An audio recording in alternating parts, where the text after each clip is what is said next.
Senhoras e senhores, esse é o Muito Risco, Pouco Ego. Você ouviu esta bela canção que já deixa a gente muito animado aqui e é um momento muito, mas muito especial. Tio Rico, boa noite. Boa noite, Zuki, tudo bem? Estou muito feliz em estar aqui. Temos um participante que, na minha opinião, é uma pessoa extremamente iluminada e estou muito feliz que ele está participando aqui com a gente. Eu peço para você que está escutando esse podcast realmente se concentrar nesse momento, pegar uma caneta e um papel e anotar as palavras de pura sabedoria, porque hoje, com muito orgulho, nós temos um rabino. E é o rabino Davi Weitman. Uma salva de palmas para ele. Seja bem-vindo, rabino. Obrigado. Prazer ver todos vocês. Rabino, eu queria já te agradecer off records, mas a tua presença aqui deixa todo mundo muito feliz, todo mundo que nesse momento agora de pandemia a gente tem vivido um mundo bastante complexo, né? Então o papo aqui é justamente explorar questões novas e principalmente aqueles pilares de tradição que a gente nunca pode esquecer. Então obrigado pela tua presença aí de novo. Muito obrigado, tio. Que momento! Eu confesso que eu não tenho como não ficar emocionado aqui, porque esse encontro da sabedoria entre tio Rico e Davi Weitman é épico. Rabino, aqui o papo, óbvio que a gente vai transitar por vários assuntos, a gente vai falar sobre inteligência financeira, a gente vai falar um pouco sobre a alma, sobre boas ações, mitzvah, e já te convido aqui para a primeira pergunta, que o nome do nosso podcast é Muito Risco, Pouco Ego. O que se fala na Torá sobre o ego? O ego é uma doença muito grave porque a vaidade ela acaba com os relacionamentos. Quando uma pessoa é muito orgulhosa, ele acha que sabe tudo, então ele não quer aprender de ninguém, não quer ouvir uma crítica, com esse ele não se relaciona, com esse ele não está bem. O problema é que ele acaba perdendo amigos. Então, quanto mais a pessoa anula o ego, mais amigos vai ter, mais sabedoria vai aprender. E, sem dúvida, eu gostei dessa história do realmente pouco ego, muito judaico. Bem colocado. Bem colocado, Rabino. Em qual momento da Torá, uma passagem, a gente tem que você lembra que teve o ego, né, de algum profeta, que ele foi questionado por Elohim? Aonde que tem um aprendizado na Torá, no nosso... Olha, nós temos um caso realmente extremo de um rei que era perverso, se chamava Jeroboam. É um rei judeu que foi o rei do reinado de Israel, mas infelizmente ele se tornou um pagão, um idólatra. Deixou assim o judaísmo muito... E Deus estava pronto a perdoá-lo. E em um certo momento Deus falou para ele: volta, e você, com o rei David, nós vamos passear no paraíso, no jardim do Éden. Então naquele momento Jeroboam perguntou: e quem vai na frente? Ele perdeu tudo. Entendeu? Sim, é verdade. Ele queria saber quem vai na frente. Deus perdoa os piores pecados, mas ele quer saber se ele pode ir na frente. Entendeu? Isso é um exemplo típico. Você sabe, Zuki, o Davi ele fez uma frase aqui que eu acho que é extremamente profunda. O ego é um dragão que, na minha opinião, você tem que domar todos os dias, senão o que ele falou vira uma doença e é um problema grande. O problema do cara que tem grande ego é exatamente isso que o Rabino falou. Você não quer mais querer aprender, você não aprende mais, você não aprende. Verdade. E aí é o início da queda, né, Davi? Não tem como você querer aprender se você acha que sabe tudo, é um grande problema isso. E a verdadeira pobreza é a pobreza do conhecimento. É verdade. A gente está sempre aqui para aprender, né? O que a gente mais discute e compartilha aqui. Ô tio, você viu que a gente vai conseguir transitar por vários assuntos e eu, Davi, o nosso querido Rabino, ele, além do repertório, ele não costuma afinar nunca, né? A gente pode perguntar o que a gente quiser, que ele vai ter uma resposta para a gente trazer um aprendizado, né, Davi? Não sei. Já mostrou que não tem ego. Já mostrou que não tem ego. Todos nós temos ego um pouco, todos nós temos que trabalhar. Não posso tropeçar imediatamente. Esse podcast Eu Me Sinto em Família, lógico pela relação que nós temos, o Toive, toda a sua família muito querida, a proximidade que tem. Você sabe que o tio, você não vai lembrar, mas esteve no Brit Milá do Toive, tá? É uma coisa que a gente não conta, mas já estivemos lá. Essa relação familiar que a gente busca tanto, e aqui a gente defende, né? Sempre, Terry, você tem uma história e uma ligação legal com o teu pai. Qual que você acha que é a importância da base familiar? Primeiro pro TR, para ele contar pra gente. O que te deixou mais forte? Olha, era esse assunto que eu ia abordar. Cada vez mais, com essa questão do mundo interconectado, tá cada vez mais difícil você criar, fundamentar os pilares que de fato fazem uma família de verdade ter sucesso, seja o sucesso financeiro, seja ele de estrutura familiar. E é esse ponto que eu quero tocar para o Rabino Davi Weitman, para ele explorar um pouquinho melhor. As minhas filhas, é difícil, que hoje em dia está tudo tão rápido, tão conectado, o acesso à informação está tão grande, que é um desafio você solidificar esses pilares que muitas vezes são imutáveis. Você precisa ser imutável, você ter um caráter, o teu domínio ético precisa ser muito afinado. Queria que o Davi explorasse um pouquinho melhor esse âmbito. Qual a melhor maneira que ele enxerga para poder solidificar essas questões que são sine qua non? Eu concordo com você que hoje realmente a educação, a formação dos jovens está mais difícil porque eles têm acesso praticamente à informação, tudo que se pode imaginar e mais ainda. É verdade. Então, mas eu acho que um princípio muito importante hoje em dia é o espírito familiar. Muito importante, o que se chama em inglês family oriented, dar tempo para a família jantar juntos, se é judeus, não judeus, numa mesa de Shabbat, se é um domingo, se é um almoço. Nessa pandemia, muitas famílias corrigiram esse erro, acho, o tempo dispensado para a família. É verdade, tem um ponto positivo aí. Isso é importante. O exemplo também, como você disse, é importante. Existem certas coisas que a pessoa tem que saber é fora da minha praia. Não, já não é comigo. Tem que dizer, tem limites. Tudo a gente tem que ser aberto, pluralista, gosta de variedade, tudo possível.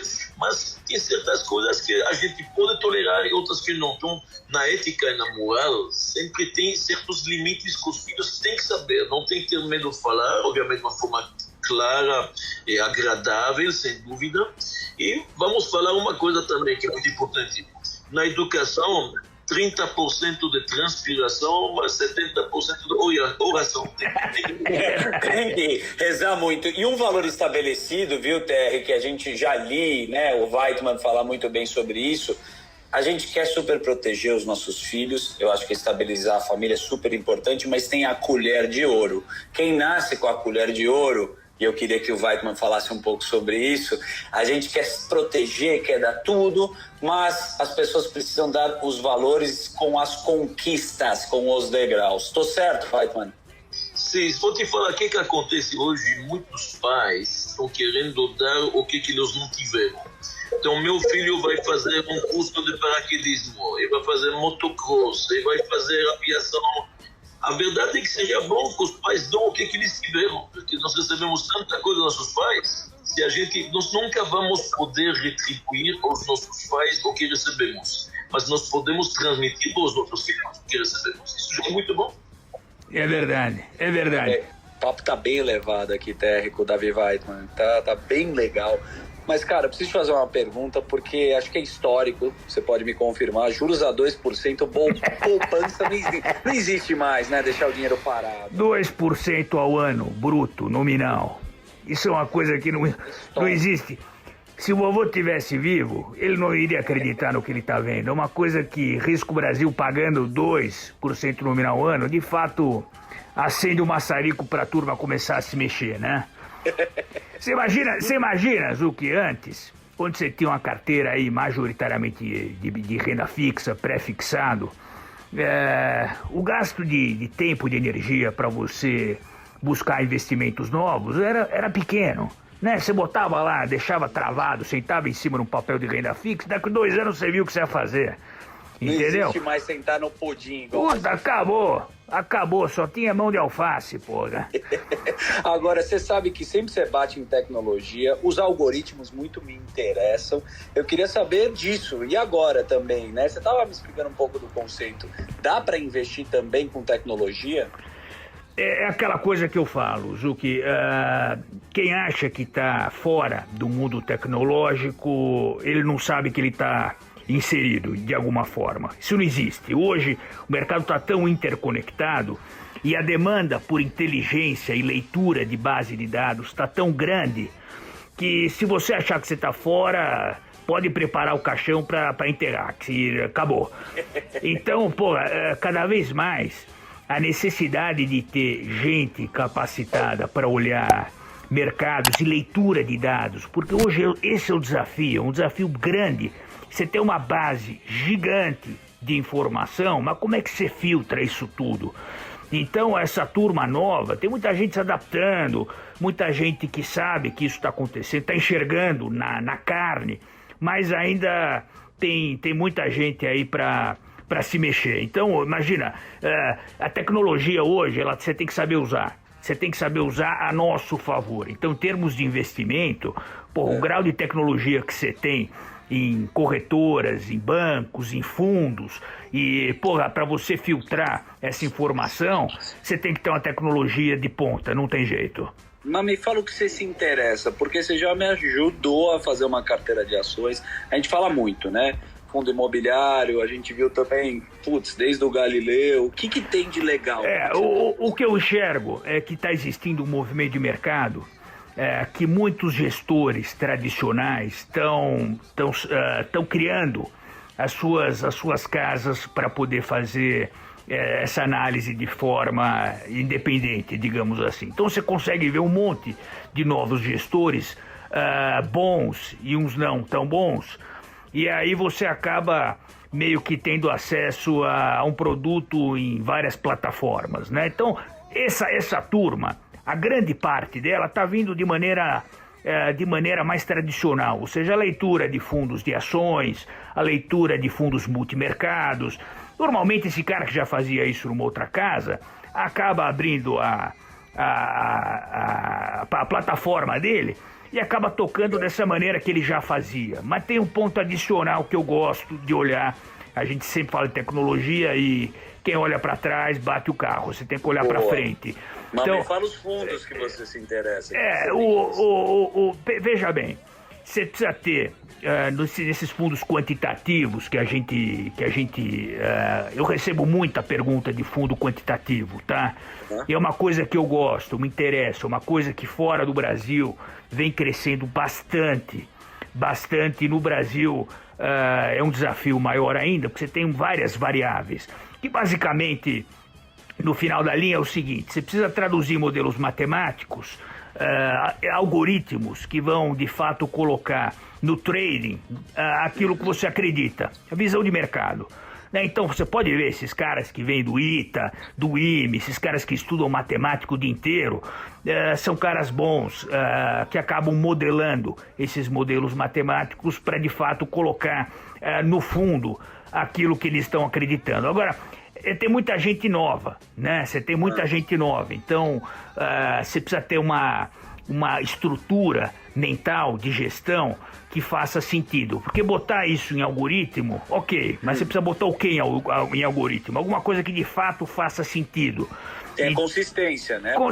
Exatamente. Então, veja bem, os modelos tradicionais, né, que a gente pega, tem uma turma que abriu, o próprio o Verde, você vê a turma do Legacy, você vê o próprio Maraú, essa turma, eles vêm fazendo gestão de forma multimercado, normal, mas você tem os fundos que estão na ponta, que estão conseguindo traduzir isso de uma maneira um pouco diferente, e são em momentos de muita incerteza que eles conseguem deslanchar. Então eu gosto, tenho olhado o Maxwell do Safra, que olha, que consegue colocar traduz, né, toda a experiência de análise num fundo só. Você tem alguns outros fundos de gentes novas que estão tentando traduzir, alguns vão bem, outros não. Então você precisa, de fato, ter gente experiente colocando isso no papel e modelos matemáticos para, no final do dia, traduzir isso em trading. Esse ano, que teve uma volatilidade gigante, monstruosa, esses fundos conseguiram ir bem. Então, tem que olhar ali... Fundos quantitativos, eles são denominados assim. Exatamente. Quant. Boa, gostei. Gostei que você já dá uma destrinchada aqui pra gente. Agora vamos para Davi Weitman. Rabino, posso fazer um ponto aqui? No Instagram, eu recebo perguntas de muitas pessoas e grande parte, incrivelmente, são de pais e mães de filhos, pedindo orientação de como construir uma família mais sólida. E na minha visão, uma mãe, esses dias uma pessoa muito especial, me perguntou quando é que os filhos começam a reconhecer aquilo que os pais fazem. Porque muitas vezes os pais também não sabem exatamente, os pais também estão em teste. Todos os seres humanos acabam tendo suas falhas e seus problemas, né? O nosso ponto é minimizar esses problemas. Na minha visão, quanto melhor a educação, quanto melhor a estrutura familiar, mais cedo esses filhos vão reconhecer aquilo que os pais fazem. Porque muitas vezes, se você tem uma criação bastante conturbada, e é comum, seja em qualquer classe social, qualquer religião, qualquer cultura, muitas vezes existe aí uma adolescência conturbada e essas pessoas acabam buscando pilares na internet, de amigos na escola. E eu falei para ela, olha, quanto mais cedo, quanto melhor for a criação dos teus filhos, mais cedo eles vão reconhecer o teu esforço. E os pais, obviamente, amam os filhos e não tem jeito. Agora, se não for bem solidificado, a conta chega, e chega cara, né? Então isso é um grande problema. Por isso que esses pilares, nós estamos falando dos pilares, que é quando a criança consegue ver o exemplo dos pais, quando existe toda aquela cultura que é importante passar para os filhos. Quanto melhor for esse tipo de criação, mais cedo elas vão reconhecer o trabalho dos pais. Não é verdade? Correto, tio. Você falou bem, sem dúvida nenhuma. É importante, mas também é bom saber, sempre tem uma idade que os jovens acham que sabem melhor que os pais É verdade. Uma idade. Escutei uma vez um filósofo inglês falou assim: quando eu cheguei a reconhecer finalmente na idade que meu pai tinha razão, eu já tenho um filho que acha que eu não tenho razão. Espetacular. A gente está transitando por todos esses valores que a gente está falando aqui. E tem uma coisa no judaísmo que a gente defende, né, que são as mitzvot, o plural de mitzvah, que é boa ação. Eu queria que você definisse um pouco qual que é esse conceito, né? A filantropia está sempre com a gente, mas por que se deve fazer as boas ações? Então, vou falar na linguagem do tio Rico. A riqueza no judaísmo é uma coisa que não é condenável. Por exemplo, o judaísmo não preza a pobreza. O judaísmo acha que cada um pode ter uma vida confortável e a matéria não é anti-Deus. É claro. Tem que viver uma vida bem aqui. Porém, se Deus te deu, é para compartilhar. Tá certo? Nós, a judaísmo, acreditamos muito que o dinheiro dos pobres se encontra nas mãos dos ricos. E Deus escolheu você para ser um fiel depositário. Então, o que acontece? Se você faz boas ações, como você falou antes, boas obras, seja ajudar órfãos, viúvas, hospitais, academias de estudo, yeshivot, coisas boas, nesse momento você faz um bom uso do que Deus te deu. Ele te acha um bom fiel depositário. Senão ele pode escolher um outro, entendeu? Então, é verdade. Uma boa ação significa você estar um pouco imitando o Criador. Deus foi bondoso criando este mundo, não foi pelo nosso mérito. E nós sabemos que Ele é piedoso, bondoso, misericordioso, tem compaixão. Eu tento imitar um pouco, faço a minha parte, cada um tem que fazer a sua parte. Tem um termo, não sei se você pode me corrigir, que chama Lamet Vav, que acho que é um anjo secreto. O tio Rico eu considero um Lamet Vav. Ele não costuma falar o que ele ajuda as pessoas com filantropia. A boa forma de se ajudar, muitas vezes, é você não falando, é fazendo. Existe esse termo, tá correto? Correto. Os nossos sábios dizem, pouco é falar pouco, é fazer muito. É melhor uma boa ação que 1000 suspiros. Você sabe, Rabino, você sabe, você foi muito certeiro nesse ponto. Quando você faz uma ação, por experiência própria, tá? Nem sempre, eu gostaria de fazer filantropia desde criança, mas quando eu era menor não era tão ligado nisso. Mas depois você vai amadurecendo e você vai enxergando as diferenças sociais tão profundas no mundo inteiro. No Brasil, óbvio, isso eu não preciso nem falar. E você sabe que quando eu faço uma ação filantrópica, eu sempre procuro não me expor, porque senão vira marketing, vira ego. E posso te falar, na verdade quem se sente melhor sou eu. Eu me sinto melhor fazendo esse tipo de ação. É claro, quando você fornece bens materiais, uma casa, uma doação, comida para as pessoas, mas no fundo, eu me sinto melhor. Tão bem quanto aqueles que estão recebendo aquela doação. Isso eu acho um negócio incrível. E você só consegue sentir esse sentimento bom quando você faz a filantropia. É um negócio que depois que eu comecei, eu falei, olha, eu nunca senti nada parecido com isso. É muito bom. E óbvio, a gente não vai mudar o mundo inteiro de uma hora para outra, mas se cada um fizer como se fosse uma formiguinha, seja ela de forma financeira ou existem várias outras formas, né? As meninas, as minhas filhas falei, pô, vai dar aula de inglês para as crianças que precisam de um pouco mais de base para isso, não tem condições. E tô plantando na cabeça delas esse tipo de coisa. Mas no fundo, quem se sente melhor é quem faz a ação. Isso é incrível. Legal. Sem dúvida, olha, você falou uma palavra que consta no Talmud. Muito mais do que é a verdade, o homem próspero faz com o homem necessitado, ou necessitado faz pelo próspero. A gente se sente bem e faz uma coisa gostosa. Você fala, e nessa época agora da pandemia, estamos vendo tanta gente que está optando por voluntariado, porque ajudar uma boa ação com dinheiro. E com o tempo, você falou, aula de inglês, com energia, com sorriso, com braço, o que seja. É muito, muito importante isso. Muito legal. Tem que começar jovem, porque isso é uma coisa que tem que começar muito jovem já. É verdade. Você sabe, ô tio, quando teve o começo da pandemia, o Rabino Davi Weitam me ajudou, sem ele saber, porque eu escutei um áudio dele, enfim, e falava muito que a pandemia, a pergunta sempre vem quando acontece uma coisa que a gente não tem controle, é why, né? Por quê? Mas não é why, é what, o quê? O que a gente pode fazer? O que o Rabino não falou e ele faz que é muito bonito é o Teniad, que ajuda milhares de pessoas. É óbvio. Sim. É muito bacana essa filantropia. Eu queria que ele falasse um pouco o que é o Teniad e o que a gente pode fazer. O Teniad é uma entidade que o carro-chefe é a alimentação.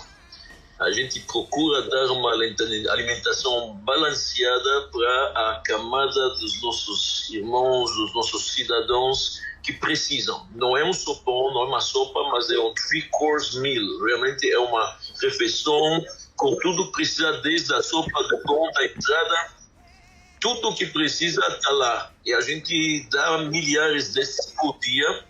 Obviamente que quando alguém está mexendo com uma população desse, não é somente comida. Então tem muitos pedidos que vêm junto.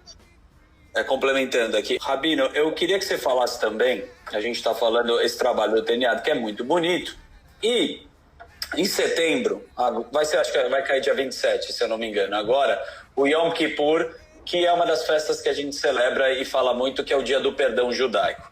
E as pessoas estão agora no momento de se perdoar e pedir mais desculpas. O que é essa festa e o que é esse momento de reflexão que a gente pode fazer pelos outros? Então, o Dia do Perdão é um grande presente que Deus está dando para a humanidade. Porque normalmente a pessoa é dono do seu presente. Ninguém de nós é dono do futuro e menos ainda dono do passado. Se você entrou numa loja de brinquedos ou de cristais e você quebrou um vaso, tem que pagar. Está quebrado. Chega Deus e nos... É verdade. Chega Deus e nos diz, você pode corrigir o teu passado, mesmo que você tropeçou, mesmo que errou, mesmo que há alguma mácula, algum erro, com um sincero arrependimento, Deus aceita. É isso uma lição extraordinária. Claro que tem que ter convicção, tem que acreditar e tem que se arrepender. Mas isso dá uma lição para nós também, que temos que aprender a perdoar as pessoas. Quer dizer, tem que saber relevar. Se Deus perdoa os nossos erros, os nossos pecados, nós temos que relevar o que os outros fazem também. É claro. Agora, Rabino, eu queria tocar num assunto delicado, que é muito comum ao longo do tempo, que são os casais, né? Porra, ao longo do tempo, às vezes você aprende a lidar com o relacionamento, mas depois de 5, 10 anos, parece que a panela esfria muitas vezes, né? E aí pra você requentar ela é difícil. É difícil. Então, eu queria que você explorasse também um pouco melhor desse assunto, porque criação de filhos é uma coisa que a gente precisa olhar com com uma lupa muito boa, e muitas vezes essa base, ela vem do relacionamento entre o casal, né? E cada vez mais agora nessa pandemia, todo mundo preso em casa, não consegue mais olhar na cara do marido, Verdade. Da esposa. Muitas separações, Rabino. Tem muita gente se separando. Como é que mantém um casamento pra você? Eu até vou prestar bastante atenção e anotar aqui, porque com a minha mulher não tá fácil, viu? Alguém falou casar é fácil, mas a manutenção é mais difícil. A verdade é o seguinte, para os amores não evaporar, a receita judaica é principalmente se concentrar nas virtudes do outro e nos defeitos próprios. Que legal. Vamos repetir isso. É muito importante isso que você falou. Salomão, quando ele compara os amores dentro do Cântico dos Cânticos, o rei Salomão compara isso muitas vezes a labaredas de fogo. Amor é uma coisa que sobe como fogo, é intensivo, depois desce um pouco, aumenta. Você nunca vê o fogo tranquilo. A água flui tranquilamente.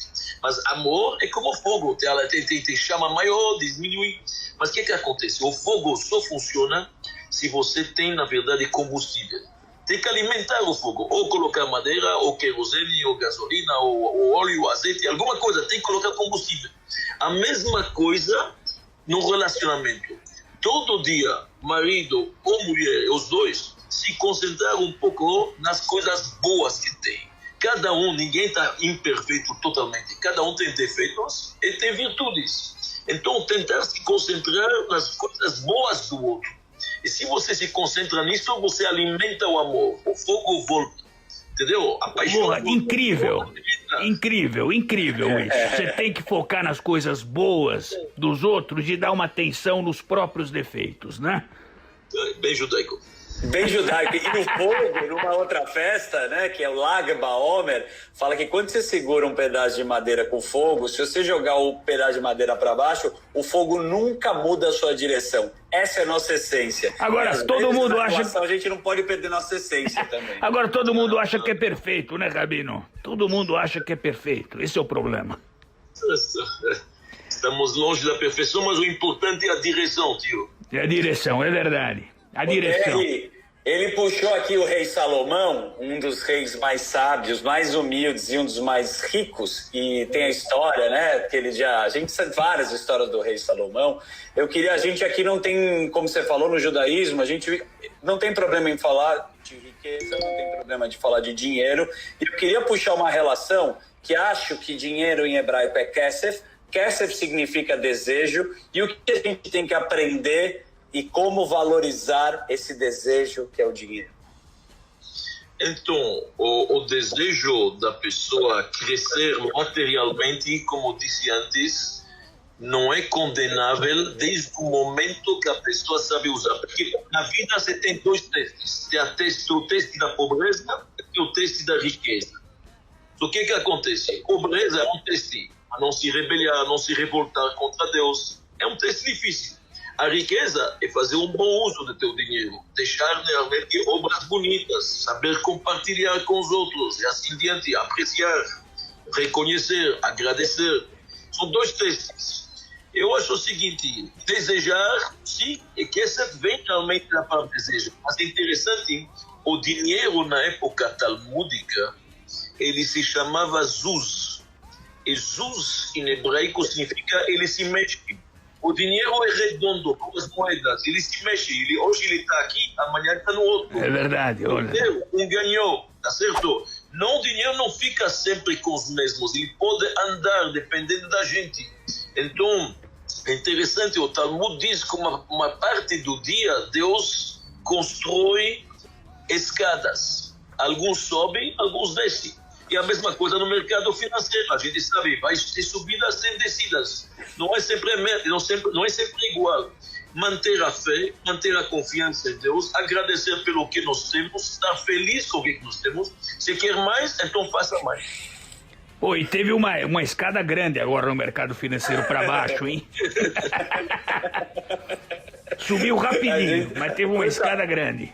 Quanto assunto que a gente vai transitando aqui, e de verdade, assim, esse podcast já tá rico. Mas assim, o que? Você pegou isso que ele falou? Você pegou de verdade? Tem que refletir isso no que ele falou. O dinheiro, ele se movimenta. Cabe a nós controlarmos aquilo que está nas nossas mãos hoje, porque amanhã pode ser que não esteja mais. Então, o negócio, Rabino, me permite, eu vou trazer um assunto que você comentou há pouquinho tempo atrás. O futuro a gente não tem, e o passado menos ainda. É hoje. O presente é um presente, é um clichê, mas é verdade. Então, se não souber fazer bem, cuidar bem, tanto da tua família, do teu dinheiro, dos teus ativos, seja ele um cachorro, uma filantropia, alguma coisa, você vai descer a escada. E desce rapidinho, desce de elevador, inclusive, não é nem de escada. É verdade, é um ponto importante isso. Por isso que eu acho que é fundamental valorizar hoje. E eu vou te falar, muita gente, esses jovens hoje, óbvio que eu não vou generalizar, mas muitas vezes a ânsia por fazer alguma coisa é tão grande que essa turma não vive hoje. Não vive. A gente não tem amanhã nem ontem, é hoje que nós temos. Então é um desafio grande, grande. E uma diversidade, né, Rabino? Se você quiser complementar, pode complementar. Não, tá certo. Muitas vezes querendo tanto fazer o amanhã, a gente esquece do hoje. É bom, muitas vezes não tem. É bom sonhar, acho que é importante sonhar, porque isso é a energia para ir para frente, é bom, é correto, mas não esquecer do dia a dia, não esquecer do dia.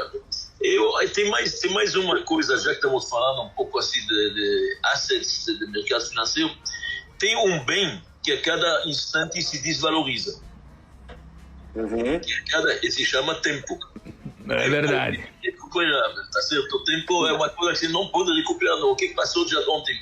Então é muito importante bem preencher o tempo. Eu acho que a ociosidade também é um inimigo grande. É verdade, é verdade.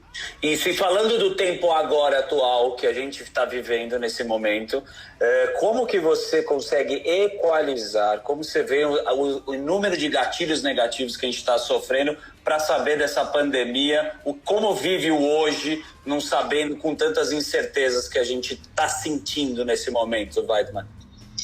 Sim, é um momento de grandes incertezas, é verdade. Realmente, acho que ninguém no mundo sabe o que vai ter daqui 2 semanas, daqui 1 semana, o que está acontecendo. Até o próprio coronavírus, ninguém entende ele, com alguns é forte, com alguns é fraco. Tem gente de 94 anos que estão bem e outros de 30 anos. É incógnita total. E todos os planos, e todos os projetos, e todos os planejamentos foram para água abaixo. Mas do outro lado, vou te falar uma coisa, era sempre assim. A gente pensava que mandava, a gente pensava que a gente pode planejar. É sempre Deus que tinha a última palavra, a gente não pode se enganar. Homens de fé sabem que tudo está na mão de Deus. A gente gosta de planejar, de projetar, mas temos que saber, somos limitados. Então, para nós não mudou nada. Sempre a última palavra foi de Deus. Agora sentimos mais a incerteza, é verdade, sentimos mais a incerteza. E nos mercados, imagino que também deve ter umas oscilações muito grandes. Grande. A incerteza, ela é boa, sabe por quê? Porque ela como vocês falaram, é menos ego. a pessoa de repente começa a ver, não é ele que manda aqui, não sou eu que faço. É verdade. TR, quantas oscilações você viu com esse tempo, desde a época do Garantia, que o mercado ele flutuou, quantas crises passaram e você teve muito risco e um pouco ego de seguir em frente, várias vezes. Né? Muitas vezes. O mercado financeiro é um negócio que muitas vezes as pessoas tendem a prever o mercado financeiro. Eu digo que além de prever, o cara precisa se preparar. Porque quando a gente estava 2 anos atrás falando sobre quais são os possíveis grandes problemas do mundo, existia lá pandemias, vírus, aí aquela turma lá falou, bom, tá bom, isso pode acontecer, mas a probabilidade é tão baixa que até acontecer a gente se prepara. E olha o engano, o mundo inteiro não conseguiu prever isso. Então, mais do que tentar prever o que vai acontecer, se preparar. E só se prepara quem tem uma cabeça boa no lugar, entendeu? Senão, de fora, você acaba batendo o carro. Então tem que saber bastante, tem que se preparar. E colocar na balança aquilo que a gente acha que existe a possibilidade. Mas para acontecer, é tão pequena a probabilidade, mas quando acontece, ninguém está preparado. A hora que a maré baixa, você sabe, aquele ditado, né? Sim. Eu queria puxar um outro assunto com o Rabino, que a gente vê bastante gente da comunidade, né, trabalhando ou no mercado financeiro, tendo um bom poder aquisitivo. Isso é muito discutido, mesmo como vocês colocaram, do valor passado para a família.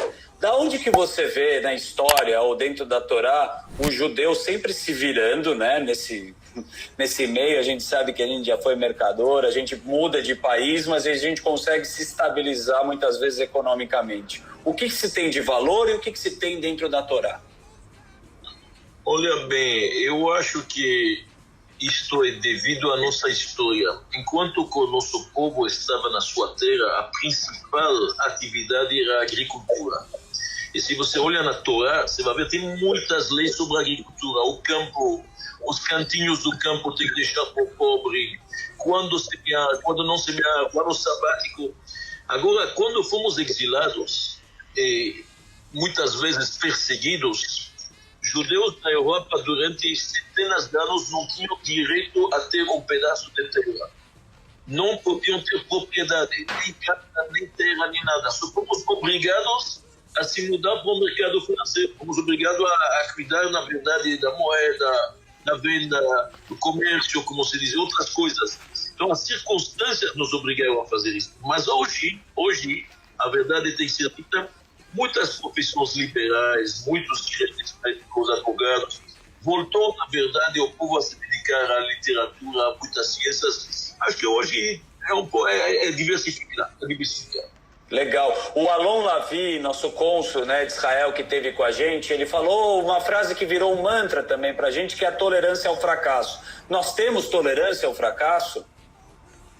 Olha bem, a tolerância tem que existir, eu acho sim, mas também depende para quê. Eu não posso tolerar com um neonazista seja aqui no meu quintal, querendo, na verdade, aniquilar todas que ele acha que são raças inferiores. É claro. Então, tem gente que se esconde abaixo da roupa da democracia para certas coisas que são xenofobia. É verdade. Então, tolerância normal dentro do contexto, sim. Agora, coisas exageradas, não. O TR, a gente trabalhou junto comigo com o Toive, também numa divulgação que eu participei, no Museu do Holocausto, que você também faz um trabalho muito bacana. E algumas vezes as pessoas me questionam, né? E falam, mas isso aí já aconteceu, né? Por que vocês lembram, recordam desse momento? A gente tem sim Yom HaShoah, que temos uma festa que a gente recorda do Holocausto. Sim. Por que tem um Museu do Holocausto hoje? Por que você participa? E por que, como você falou, esse momento precisa ser lembrado? Por um motivo muito simples, que nunca houve coisa igual no mundo. Já teve no mundo muitas guerras e muitos crimes, muitos desastres. Quando os romanos conquistaram Jerusalém, mataram 1 milhão de judeus. Realmente o sangue estava correndo em todo lugar.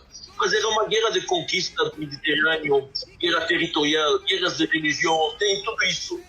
Agora, os nazistas, com cabeça fria, com todo o entendimento da ciência e da tecnologia que eles tinham, engenheiros, PhDs, eles montaram uma máquina, uma indústria da morte para transformar os judeus em escovas, em sabonetes, entendeu? Realmente isto não existe no mundo. Isso é uma lição para nós até onde o homem pode degringolar. Que é possível um homem, não estamos falando de uma nação atrasada. Na vila de Wannsee, em Berlim, quando resolveram a solução final do povo judeu de aniquilar, tinha 15 pessoas, 8 eram PhD. 8 eram PhD. Estamos falando de uma nação avançada que deu para o mundo literatura, música, etc. E mesmo assim, a ciência deles era para matar e acabar com uma nação. Daqui a gente vê que informação sem formação é perigoso. Conhecimento sem moral, sem ética, sem uma autoridade suprema, sem fé, é perigoso. E o mundo do Holocausto é para ensinar isso, para não se repetir as coisas. Exatamente isso. Olha isso, é para não repetir. A gente não vive o passado e nem o futuro, mas o passado tá aí, a gente pode aprender muito com ele, muito. Então acho que esse ponto que você comentou, Rabino, é extremamente importante. É para aprender a não se repetir. Porque a capacidade do ser humano em diversas situações, tanto no Holocausto dos judeus, na Segunda Guerra, o genocídio armênio em 1915, quer dizer, isso significa que há capacidade, a capacidade existe, a maldade existe.